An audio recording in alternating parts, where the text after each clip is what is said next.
Olá, internautas do Bocal News. O nosso convidado de hoje é o secretário Eugênio Spengler, ele que é o secretário de Meio Ambiente do estado da Bahia. O assunto principal da nossa conversa de hoje são os focos de incêndio que ainda restam na Chapada Diamantina, principalmente no Parque Nacional da Chapada. Tudo bom, secretário? Tudo bem, uma satisfação falar contigo e com todos os seguidores aí. Igualmente. Então, secretário, eu queria saber do senhor sobre esse incêndio que entra ano, sai ano, atinge essa região turística da Bahia e dessa vez estima-se que 30 mil hectares tenham sido devastadas nesse incêndio.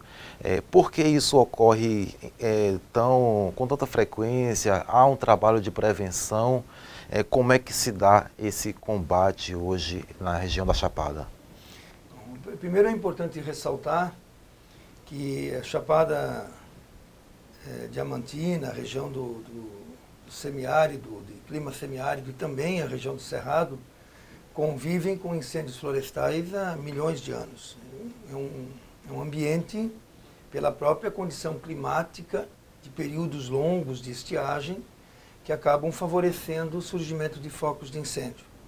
O que nós estamos verificando nos últimos anos, e gradativamente isso vem aumentando, é incêndio que está associado não a questões da natureza, naturais, e sim muito mais associados à ação humana, causados por descuido, por exemplo, quando se passa na margem, numa estrada, o jogo de um toco de cigarro fora pode causar incêndio.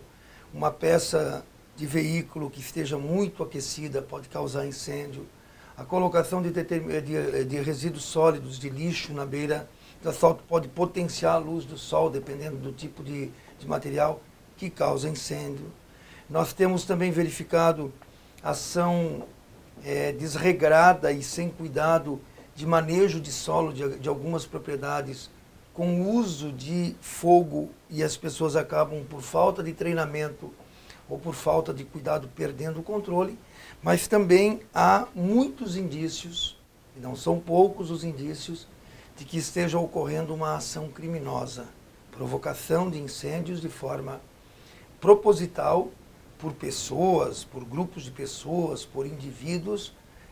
Também qual a motivação que um ser humano tem para colocar fogo num patrimônio ambiental, cultural, daquele tipo, a Chapada Diamantina, gostaríamos também nós de saber. Então, as causas dos incêndios são muitas, obviamente que elas vêm ano após ano aumentando, esses focos vêm aumentando, e o Estado tem desenvolvido várias ações de sensibilização e de prevenção, principalmente com orientação da comunidade, dos grupos sociais, em relação a cuidados que devem ser tomados, principalmente no período de seca. No período de seca, mesmo num ano normal de chuva, nós temos o intervalo da seca. Em anos onde intensifica-se o problema da falta de chuvas tipo esse, vejam bem, naquela região, as chuvas já deveriam ter começado há pelo menos um mês. Se isso tivesse acontecido, esses focos de incêndio provavelmente não estariam ocorrendo.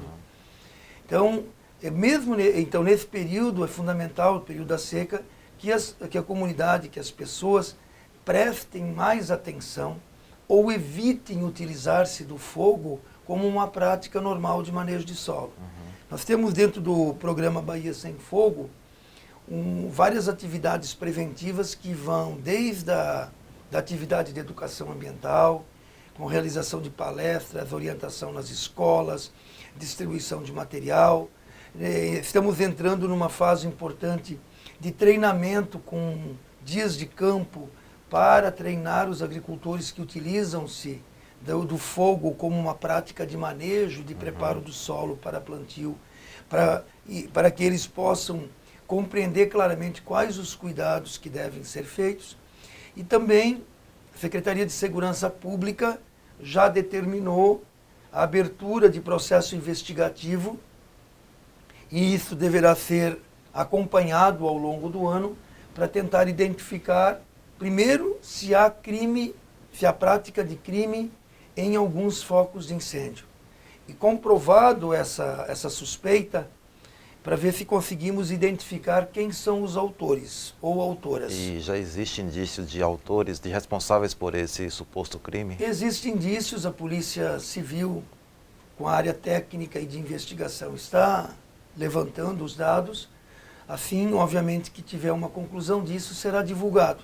Mas existem indícios muito importantes que levam à suspeita de prática de crime. Por exemplo, vários dias, da semana passada, que foram os dias mais críticos, a começar por quinta-feira, dia 12, nós verificamos ao longo da BR-242, principalmente no final da tarde, surgimento de focos de incêndio, 3, 4 focos localizados numa faixa de 1.000 metros.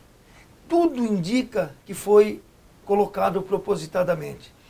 Com o nível de umidade do solo, a concentração de matéria orgânica, ventos constantes que mudam de direção permanentemente, isso aí acaba proliferando. Esse grande incêndio que nós estamos ainda combatendo agora, um dos focos surgiram justamente à margem da BR-242, numa localidade chamada Mucujezinho, entre os municípios de Lençóis e Palmeiras. Nós verificamos esse incêndio, por acaso estava se fazendo um voo de monitoramento. Eu pessoalmente estava naquele voo, por uma questão de coincidência, e nós verificamos esse foco começando, só que até mobilizar, e foi rapidamente a mobilização, o contato, nos dirigimos para o aeroporto de Lençóis, onde conseguimos o contato com o pessoal, que ainda estava em Ibicoara, pois no dia seguinte havia sido controlado um grande foco de incêndio que queimou mais de 3.700 hectares naquele município, até o povo chegar. Meia hora depois, entre ida ao aeroporto, descida, o contato e o retorno para a região, ele já havia tomado uma parte já havia passado a BR, cruzado a BR, tomado o parque e também avançado para a APA Marimbus Iraquara, provocando esse movimento todo que levou a uma situação muito crítica. Na quinta-feira, dia 13, no sábado, dia 14 e no domingo, dia 15.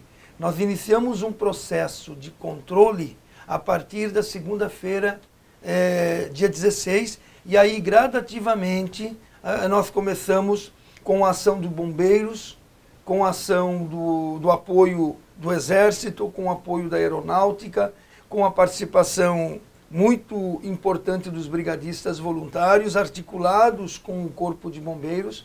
Nós conseguimos gradativamente ir controlando focos importantes, chegando na situação em que nós encontramos hoje. Hoje mesmo nós estamos com 3 regiões. A principal região hoje é de Morro Branco, uma região bastante elevada dentro do Parque Nacional, com 30 pessoas combatendo nesta região, só de bombeiros militares da Bahia e enviados do governo do Distrito Federal pela Defesa Civil Nacional, 18 em Barro Branco e também 15 numa localidade chamada Folha Larga, porque hoje surgiu um foco lá e imediatamente o monitoramento é feito a partir das 6 da manhã, quando dá teto, e nós imediatamente foi verificado e imediatamente foi enviado nesta região para que esse foco não se estendesse, e creio que até o final da tarde ele estará também controlado. E, secretário, nesse trabalho de combate, quais têm sido as principais dificuldades para combater essas chamas? Acesso, estrutura, como é isso? A estrutura que nós dispomos hoje, não que eu esteja dizendo que ela é a estrutura ideal ou suficiente, mas é a maior estrutura que o governo do estado já montou para atendimento de uma operação de combate a incêndios florestais. O governo do estado, através da Secretaria Estadual do Meio Ambiente, contratou 2 helicópteros Esquilo, que estão lá há várias semanas. Nós temos 4 aviões Air Tractor contratados, são aqueles aviões adaptados para lançamento de água em pontos muito específicos, eles voam muito baixo, a 15, 20 metros, às vezes até, dependendo do relevo, até mais baixo do que isso, e, portanto, eles têm uma precisão bastante grande e que é lançado sobre chamas maiores para que quem faz o combate por terra possa controlar e, assim, gradativamente avançar no controle sobre as linhas de fogo, sobre os focos de fogo. Nós temos um apoio do Exército com tivemos agora estão 2 jipes para transporte de pessoas e equipamentos, 3 carros-pipas. Nós tivemos o apoio da Aeronáutica com um avião e um helicóptero. E também os bombeiros do Distrito Federal de Brasília mandaram um outro avião, também Air Tractor, para lançamento de água, assim como o Instituto Chico Mendes. Tem 2 aviões e um helicóptero do IBAMA. Nós, ao todo, hoje, possuímos 10 aeronaves, porque as 2 da FAB estão com manutenção no dia de hoje, estão em manutenção no dia de hoje. Nós possuímos 10 aeronaves trabalhando articuladas naquela região. É, sem dúvida, a maior operação já registrada pelo governo do Estado. Nós trabalhamos no auge da operação com 8 carros-pipas para abastecimento das aeronaves e lançamento de água. Nós trabalhamos com uma equipe de apoio de terra muito grande, em torno de 10 técnicos do INEMA, principalmente peritos, além do pessoal de organização, de coordenação. Nós imediatamente colocamos lá biólogos para o levantamento dos impactos, principalmente sobre a flora, e agora, desde domingo, uma equipe comandada por um médico veterinário do zoológico para iniciar o processo de diagnóstico e levantamento de impactos sobre a fauna. Então há uma operação bastante grande. As dificuldades estão associadas a tipo de terreno. Geralmente, hoje, os focos de incêndio estão localizados em pontos muito altos do Parque Nacional ou da Chapada Diamantina. Terrenos que possuem um relevo com fendas próximas umas às outras, e algumas podem ultrapassar 30 metros de profundidade e o fogo acaba queimando aí dentro. São áreas de difícil acesso, quase impossível quando estão queimando. É muito difícil acesso quando não tem fogo, imagina com fogo dentro dessas fendas. Dificulta o lançamento de água, porque é muito complicado lançar água nessa situação, até com risco de um acidente com a aeronave, com o piloto, e aí também não se quer isso. Então, essa é uma dificuldade. A outra dificuldade deu uma melhorada esta semana, o baixíssimo percentual de umidade no ar, chegava a estar muito baixo, isso também criava uma situação favorável ao incêndio, e aquilo que eu já me referi há pouco, também ventos constantes, e é comum naquela região, que ela é uma região com presença de ventos constantes, mas que mudam de direção a todo momento. Isso dificulta também o combate nesse quesito. Nós temos nós precisamos aprofundar algumas questões.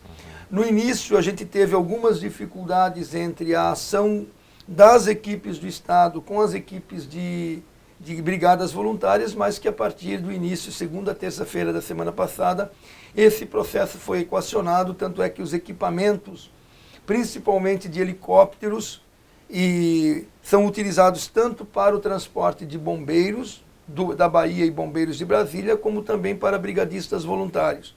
E também transporte de equipamento e alimentação. E, da mesma forma, o lançamento de água, aquelas brigadas voluntárias que estão articuladas com o governo do Estado, também é feito o lançamento onde eles estão trabalhando. Então, há dificuldades, sim, algumas dificuldades naturais. Houve um grande investimento, só para você ter uma ideia, até agora, de 11 de setembro até o momento, nós já investimos mais de 8 milhões e 500 mil reais em estrutura para o combate de incêndios florestais, com destaque principal para o que vem sendo investido, aplicado nessas últimas 2 semanas, porque sem dúvida nenhuma o grande impacto do incêndio está concentrado nestas últimas 2 semanas, nesta região aí da APA, a semana passada na APA Marimbus, Iraquara e agora dentro do Parque Nacional.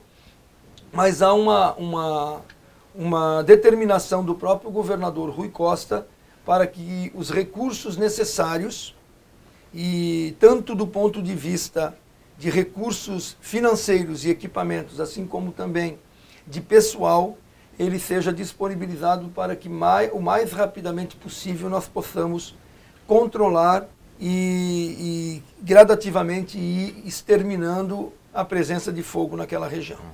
Secretário, me diga uma coisa, a Chapada Diamantina ela é responsável por cerca de 80% dos rios que existem na Bahia hoje. Dá para se mensurar os impactos, os prejuízos causados a essa região da Chapada com esse incêndio? Nesse momento já é possível ter essa aferição? Não, não é possível ainda. O foco principal nosso é no combate aos incêndios florestais, embora nós já temos uma equipe, tanto do pessoal de biólogos, para começar a fazer já estão fazendo o levantamento de impacto sobre a flora e fauna, sobre a biodiversidade, e também uma equipe que se deslocou para lá no final da semana e que está trabalhando já lá na região, coordenada por um médico veterinário que está ajudando no levantamento do impacto sobre a fauna. E isso é importante, a presença do médico veterinário, porque é comum nessa situação encontrar animais feridos e que precisam de primeiros socorros. E alguns deles, inclusive, precisam ser recolhidos para um centro de triagem de animais silvestres, um CETAS. Então, essa presença é importante para ver se a gente pode, com a presença dessa equipe, ir amenizando os impactos causados. Agora, não tem dúvida nenhuma que nós projetamos, isso não é ainda um dado definitivo, o único dado definitivo que nós temos de área queimada, por enquanto, feito pelo governo do estado, é em Ibicoara, que foram 3.759 hectares, quase 3.000, faltou 1.000 e poucos metros quadrados para chegar a 3.760 hectares. Então nós temos esse dado já monitorado, já referenciado, identificando inclusive as nascentes que foram atingidas. Mas os principais impactos, de uma forma geral, estão associados à perda da biodiversidade. E aí 2 destaques importantes. A perda da vegetação em algumas regiões ficou terra nua, outras regiões onde a vegetação era maior, mais frondosa pela presença de maior umidade, alguma coisa queimou, mas ainda permaneceu, mesmo que extremamente atingida pelo fogo, vegetação e cobertura vegetal, mas em algumas regiões com vegetação rasteira ou principalmente floresta de caatinga, a tendência, quando passa fogo nessa proporção, é deixar terra arrasada. Então, há uma perda de todas as espécies vegetais, pelo menos as momentâneas. Nós não sabemos exatamente quanto tempo, algumas se regeneram mais rapidamente, outras podem demorar mais anos, mas esse é um fator. E aí queima tudo, queima plantas ameaçadas de extinção, plantas raras. Na verdade, o fogo não faz seleção daquilo que ele queima. O outro aspecto é o impacto sobre a fauna, então a morte de cobras, aves, insetos, roedores, mamíferos, enfim, borboletas, lagartas, enfim, tem uma série de animais que fazem parte do equilíbrio alimentar e da cadeia da biodiversidade daquela região, e ela é fundamental para manter esse equilíbrio que realmente foi afetada. Além da morte, nós temos um outro fator. Com a queima da vegetação, você quebra, e a morte de muitos, você quebra a cadeia alimentar. Então, aqueles que sobrevivem, eles precisam migrar para as áreas periféricas ao fogo, o que pode levar também a uma superpopulação e criar outros problemas em relação ao equilíbrio.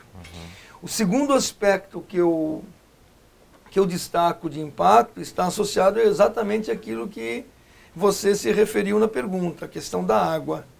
Nós temos, sem dúvida nenhuma, a Chapada Diamantina é a caixa da água, é uma das grandes caixas da água da Bahia. junto com o oeste, que tem água subterrânea e muita água subterrânea, assim como também na Chapada Diamantina.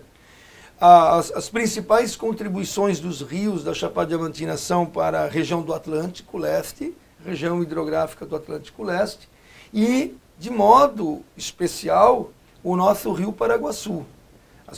O próprio rio Paraguaçu e os principais nascentes e afluentes do rio Paraguaçu nascem exatamente na Chapada Diamantina. E isso tem um impacto, sem sombra de dúvida, um impacto grande na quantidade de água a ser produzida e na qualidade da água. A qualidade está associada ao período de chuvas que pode levar a assoreamento, a qualidade. A questão da quantidade está associada à terra nua, dificulta a infiltração, mais corredeira de água e pode diminuir a vida útil, com certeza diminuirá a vida útil de nascentes e naquela região, comprometendo a quantidade de água a ser produzida para abastecimento dos rios. Isso leva também a uma perda de fertilidade do solo, e já é um impacto sobre o solo que tem a ver com questão ambiental e tem a ver com questão econômica, assim como a água. E nós não podemos deixar de lembrar que o rio Paraguaçu é responsável por mais de 60% da água que abastece a região metropolitana de Salvador e a região metropolitana de Feira de Santana. E pendurado, na linguagem figurativa, mas estão associados à captação de água do rio Paraguaçu vários projetos agronômicos e várias atividades econômicas que geram riqueza e geram renda, e, portanto, também tem um impacto econômico importante essa questão do impacto sobre a água. E um outro elemento ambiental que eu quero trazer para lembrar, porque às vezes as pessoas não associam muito isso, é que com a queima dessa matéria orgânica toda, dessa vegetação toda, se há uma emissão de CO2, principalmente de gases, mas principalmente CO2 na atmosfera, e isso também acaba contribuindo de forma negativa para os impactos sobre a questão climática. Não podemos esquecer que o CO2 é o principal poluente que interfere e impacta as questões climáticas do nosso planeta. Então, é uma cadeia, se desenrola uma cadeia de eventos e que, obviamente, nenhum deles é positivo. Tem impacto sobre o turismo, tem impacto sobre a arrecadação dos municípios, tem impacto sobre a agricultura, tem impacto sobre várias atividades econômicas e, sem dúvida nenhuma, os principais impactos estão relacionados à questão ambiental. Ok, secretário. Eu queria aproveitar a conversa aqui com a gente e saber como é que está sendo encarada aí essa possível chegada ou até mesmo de ter impactos em Abrolhos, no sul da Bahia. Essa lama que estourou lá na barragem em Minas Gerais, passou pelo Rio Doce, chegou no Oceano Atlântico e agora existe essa expectativa de que possa atingir o parque lá de Abrolhos, no sul da Bahia. Isso está sendo monitorado pela Secretaria de Meio Ambiente? Como é que está sendo visto essa questão? Bom, há um monitoramento, a nossa equipe de monitoramento do INEMA acompanha esse processo de monitoramento, mas principalmente ele é monitorado pelo IBAMA e pelo Chico Mendes, já visto que Abrolhos é uma unidade de conservação federal. Segundo informações que nós temos do Ministério do Meio Ambiente, e a própria ministra tem afirmado isso, a possibilidade é muito pequena de atingir. Mas, obviamente, que nós estamos atentos, obviamente que o IBAMA está atento, o Instituto Chico Mendes estão atentos, para que, se houver uma mudança na questão das correntes marinhas e esse risco se tornar um risco maior, identificar e ver quais as medidas deverão ser tomadas para minimizar ou evitar esse impacto. Nós não podemos esquecer que, muito provavelmente, se chegar aí, e vamos torcer para que isso não ocorra, essa lama toda já virá dissolvida na água numa camada mais profunda. E aí tem que ver exatamente que tipo de ação deve ser feita, porque ela não vem boiando, mesmo que possa ter. Ela, diferentemente do óleo, ela não boia. Inclusive tem material ferroso, que é minério, tem areia, que é minério. Então tem que ver exatamente que medidas devem ser adotadas. Mas há uma ação coordenada pelo Ministério do Meio Ambiente, através do IBAMA principalmente, com a participação do Instituto Chico Mendes, de Biodiversidade, que é o gestor da unidade de conservação, com o acompanhamento da nossa equipe de monitoramento do INEMA. Correto. Só para a gente concluir aqui o nosso bate-papo, hoje na Assembleia Legislativa tem um projeto tramitando lá que trata da alteração de taxas de licenciamento para o uso de terras, essas coisas. A oposição tem reclamado que alguns valores que estão sendo alterados são altos. Eu queria que o senhor explicasse para a gente, primeiro, qual é o objetivo desse projeto, essa alteração visa exatamente o quê, a arrecadação que pode ser aumentada, qual é o contexto desse projeto, secretário? O primeiro é um projeto que visa corrigir valores defasados. Por exemplo, eu vou dar um exemplo aqui, uma propriedade rural, um cidadão, um empresário, um produtor rural, que entra no INEMA hoje para pedir uma supressão de vegetação numa área acima de 10 mil hectares, de 10 mil ou mais hectares, ele paga 1.700 e poucos reais. Não paga o custo do INEMA de vistoria, de localização. Então nós fizemos, e essa lei existe há muitos anos, o que nós fizemos foi um cálculo comparativo, identificando qual é o valor que se aproximaria do mais justo. Então, nós temos valores diferenciados. Até 3 mil hectares, R$1.000 a taxa de supressão de vegetação. De 3 mil hectares a 10 mil, o valor cobrado é R$10.000. E acima de 10 mil hectares, R$50.000. Veja bem, quando você divide isso por hectare, numa área suprimida de 10 mil hectares, é R$5 por hectare. Quando você pega de 3 mil para 10 mil, é em torno de R$3, R$4. Não chega a R$4. Então, e agricultura familiar tem um preço simbólico e determinadas atividades ligadas ao PRONAF ou outros programas são isentas. O que nós visamos com isso? Um equilíbrio também nas contas do próprio INEMA. E porque a taxa, na verdade, essa taxa, ela visa repor ao órgão ambiental o custo da análise que ele tem. Um licenciamento, uma análise de supressão de vegetação acima de 10 mil hectares, ele tem estudo de impacto ambiental e relatório de impacto ambiental e necessariamente tem que ter audiência pública. Implica numa análise multidisciplinar dentro do INEMA. Então, na verdade, e qualquer outro licenciamento, se comparar com outros licenciamentos de mineração, disso, daquilo, e é um único ato autorizativo, apenas autorização de supressão de vegetação. Enquanto que se for uma mineração, são 3 licenças e que dá um valor quase 3 vezes superior. Então é isso, e mais do que isso, a autorização de supressão de vegetação é paga e autorizada uma única vez. Os outros empreendimentos têm renovação periódica, que no caso do estado da Bahia, no máximo de 8 em 8 anos tem que passar por uma licença de renovação. E outro aspecto importante, se nós tiramos a obrigatoriedade do licenciamento do plantio, porque entendíamos e entendemos que quando você analisa a ASV, a autorização de supressão de vegetação, ela também é parte de um processo de licenciamento ambiental e só é autorizada a supressão de vegetação para uso alternativo do solo.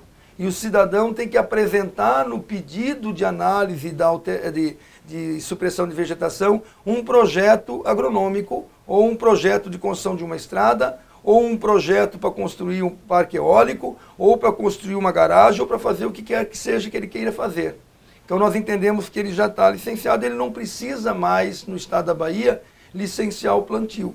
Então, na verdade, nós estamos jogando uma correção, mas também dizendo para a população que nós estamos unificando processos e taxas que eram cobradas de forma periódica e que hoje vai ser feita de uma única vez. Tudo bem. A gente fica por aqui, agradecemos ao secretário por estar aqui conosco e até a próxima.